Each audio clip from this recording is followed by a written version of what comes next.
लोकतंत्र में बहुमत का मतलब तानाशाही नहीं होता है, ये नरेंद्र मोदी जी को समझना पड़ेगा। जब भी इनसे बात करो कि आप संविधान को मार रहे हो, लोकतंत्र की हत्या कर रहे हो, आप संवैधानिक संस्थाओं का गला घोटो। कुमार विश्वास योगेन जी, उन्होंने एक सेकंड, ये संविधान, ये लोकतंत्र खतरे में या मरता, ये सेलेक्टिवली है ना? ये तो पूरा देश देख रहा है। देश में गली गली में यही चर्चा है कि Narendra Modi is a murder of democracy. Narendra Modi रोज लोकतंत्र को मार रहे, रोज लोकतंत्र की हत्या कर रहे, रोज लोकतंत्र का गला घोट रहे। आज वक्त आया है देश के लोगों के सामने एक एक करके बहिष्कार किया था ना, पुराना भी अरे एक एक करके आ रही हूँ।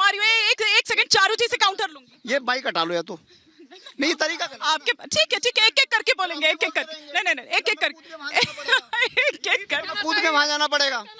नहीं, ये अधिकार है। अरे देखिए हिमानी जी, मैं ये वही कह रहा हूं कि लोकतंत्र में आज जनता के पास मौका है।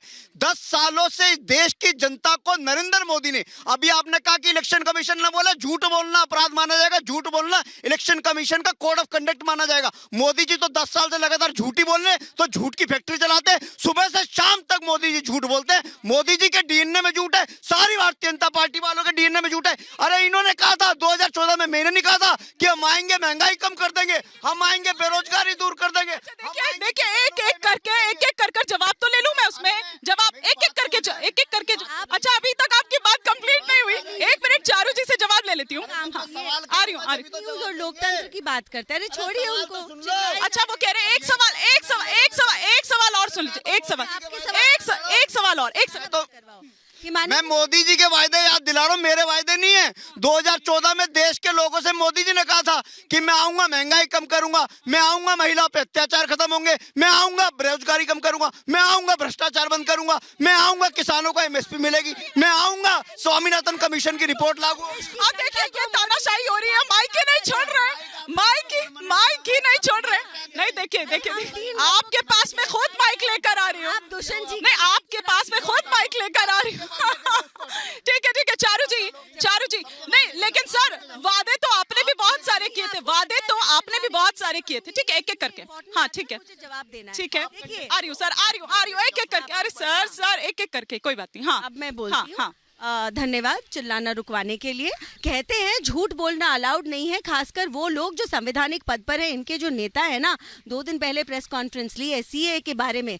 पढ़े लिखे इंसान होने का दावा करने के बावजूद बिना कागज पढ़े कहते हैं ओहो अब तो सारे लोग आ जाएंगे बांग्लादेश से, पाकिस्तान से, हमारे देश में कट ऑफ डेट नहीं पड़ी थी क्या? तो ये झूठ फैलाने का काम, भ्रम फैलाने का काम, ड्रामा तमाशा करने का काम इनकी पार्टी ने ना ट्रेडमार्क कर लिया है अपना, और उसी ट्रेडमार्क के तहत नहीं वो कह रहे हैं कि आप लोग नए वोटर बना रहे हैं उनके थ्रू, पाकिस्तान से लाके। आप कह रहे हैं कि, और वैसे तो खैर ऐसा कुछ नहीं होने वाला, जो ऑलरेडी आ चुके हैं। मैं ये उनकी बात है, ये वो लोग हैं जो मोदी जी के प्रधानमंत्री बनने से पहले से इस देश के अंदर हैं। और जहां तक वोटर बनाने की बात है, इस देश में जितना युवा वोटर बन रहा है ना, वो इनकी बातें, इनकी हरकतें देखते हैं। नहीं कोई गलत बात नहीं है। क्या गलत बात बोली? 2021 में 1500 और 2022 में 800 पाकिस्तानी हिंदू ऐसे थे जिनको इन्होंने सिटीजनशिप नहीं दी, वो वापस चलेगी। दिखावा करते हैं ये। अच्छा सर सुनिए ना, ये तो आप वो लियाकत पैक्ट भूल गए, आप नेहरू लियाकत पैक्ट भूल गए क्या? नहीं तो मैं आपको क्या कह रही हूँ, कांग्रेस का रेजोल्यूशन भी किया था, कांग्रेस, गांधी जी, नेहरू जी। आप ये कह रहे हैं कि जैसे हमने पहली बार हमारे आने के बाद ही पाकिस्तान के और बांग्लादेश के हिंदुओं को सिटीजनशिप मिली है, वो तो पहले से मिल रही थी। आपने नया क्या कर दिया?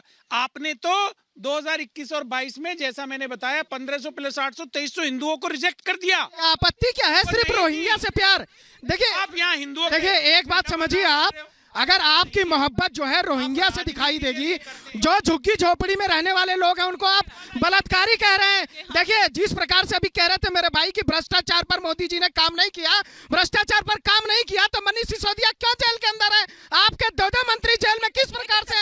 भ्रष्टाचार पर ही तो काम कर रहे थे, पहले उसी मुद्दे पर रहते हैं, सुनिए ना सिटीजनशिप वाले पर, सुनिए हाँ सिटीजनशिप पर रहते हैं। रोहिंग्या वाली बात जहाँ तक है, जिस प्रकार से, बिल्कुल आप जवाब दीजिएगा। देखिए जिस प्रकार से मुख्यमंत्री के रूप में अरविंद केजरीवाल जी ने एक दुर्भाग्यपूर्ण बयान दिया कि लोग जो झुग्गियों में रहते हैं वो सिर्फ रेप करने आते हैं, जेब काटने के लिए आते हैं, तो लक्ष्मी नगर में आईटीओ पे अब जवाब ले लेती हूँ, जवाब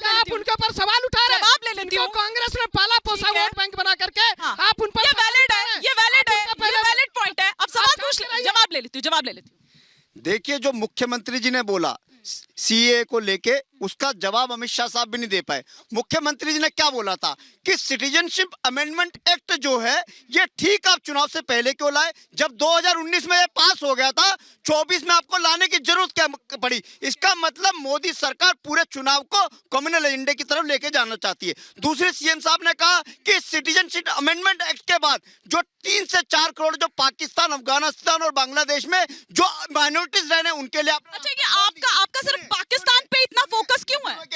मैं कह रहा हूं कि ये जो लोग आएंगे जिनको आप सिटीजनशिप दे रहे हो, इनको रोजगार कब दोगे, कैसे दोगे, उनको घर कैसे दोगे, जब हमारे नौजवान सड़कों पे डिग्री ले लेके बेरोजगार घूम रहे हैं, हमारे बेघरों के पास घर नहीं है, और आप कह रहे हो पाकिस्तानी वालों को। आप इसका जवाब ले लूं, लेकिन उससे पहले मेरे सवाल का जवाब दीजिए। वो अफगान से जो आए, वो सिख आए थे, वो गुरु ग्रंथ साहिब अपने शीर्ष पर रखे हुए, उनको आप भूल गए, आप नहीं चाहते? मैं ये कह रहा हूँ हिमानी जी, पहले अपने घर वालों को तो खाना खिला दो, अपने बच्चों की तो भूख मिटा दो। आप कह रहे हो पाकिस्तानियों को रोटी खिलाएंगे, हमारे यहाँ पे लोग भूखे मर रहे हैं, हमारे नौजवानों के पास रोजगार नहीं है, लेकिन आप कह रहे हो पाकिस्तान से क्या प्यार है आपका, क्या अफगानिस्तान से प्यार है, क्या बांग्लादेश से प्यार है? ठीक है, अब एक जवाब ले लेती हूँ चारू जी से। इंसानियत से प्यार है हाँ। और मिल बांट के खाना हमारी संस्कृति हमें सिखाती है, लेकिन इनके हिसाब से ईडब्ल्यूएस वाले घर अलॉट करेंगे केवल रोहिंग्याओं को, क्योंकि इनको लगता है इनका वोट बैंक बनता है। नहीं, लेकिन ये जनता की उल्टा कह परवाह रहे हैं। नहीं है वो कह रहे हैं कि इसी समय आप लेकर आए, और चारू जी देखिए और ना, अब ये आज बार-बार से ये बात कहते चुनाव हैं। की नहीं, तारीखों कहते का हैं ऐलान हो गया है। लेकिन- सुनिए ना, आपको वो किस तरह से हो पाएगा, क्योंकि ये तो अभी टाइम लगेगा, इसको ये टाइम टेकिंग है ये प्रोसेस, क्योंकि सरकारी तंत्र पूरा अमला तो आपका अब चुनावों में बिजी हो जाएगा,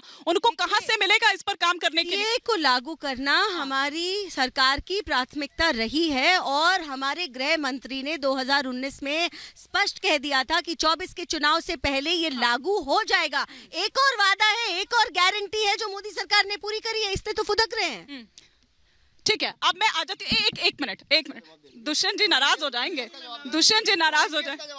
इन देश अमर में ने क्या किया था? रोहिंग्या दिल्ली जलाओगे, अच्छा, सुन लीजिए, करोगे आप? मैं आपसे जवाब ले रही हूँ। हाँ। देखिए, ये रोहिंग्या की जो बार बार भारतीय जनता पार्टी के लोग बात करते हैं, ये रोहिंग्या के आसमान से टपके हैं क्या? ये रोहिंग्या कहां से है? बॉर्डर क्रॉस करके है। बॉर्डर पे जिम्मेदारी किसकी सुरक्षा देने की? इनकी, अमित शाह की और गृह मंत्री की और भारत सरकार की। इन्होंने रोहिंग्या को लाए, उनको बसाया। हरदीप पुरी ने उनको, जो दिल्ली में ईडब्ल्यूएस के फ्लैट थे गरीब लोगों के, हरदीप पुरी ने रोहिंग्या को अलॉट करे, और मोदी सरकार ने 2022 में कैबिनेट में डिसीजन लिया कि जो रोहिंग्या आए हैं उनको बसाया जाएगा, उन्हें नागरिकता दी जाएगी। हमने नहीं, मोदी सरकार ने कैबिनेट में डिसीजन लिया। सुनिए ना, आज आप इतने एंग्री यंग मैन के, इतने आज एंग्री ऐसा मैन वाले हो मोड में गया क्यों हैं? नहीं, होने देखिए वाला है आपकी देखिए, बात चुनाव का 400 समय आ तो चुका है, ये चुनाव का शंखनाद हो चुका है। अब इसलिए एंग्री नहीं, अब देश के अंदर मॉडल कोड ऑफ कंडक्ट लग चुका है। अब इनकी सरकार मुझे मेरे घर में ईडी सीबीआई नहीं भेजेगी। अब तो चुनाव में वोट का, अरे भ्रष्टाचारियों के घर भेजा गया था, आपके घर, सुनिए ना, आपके घर आई क्या? एक सेकंड,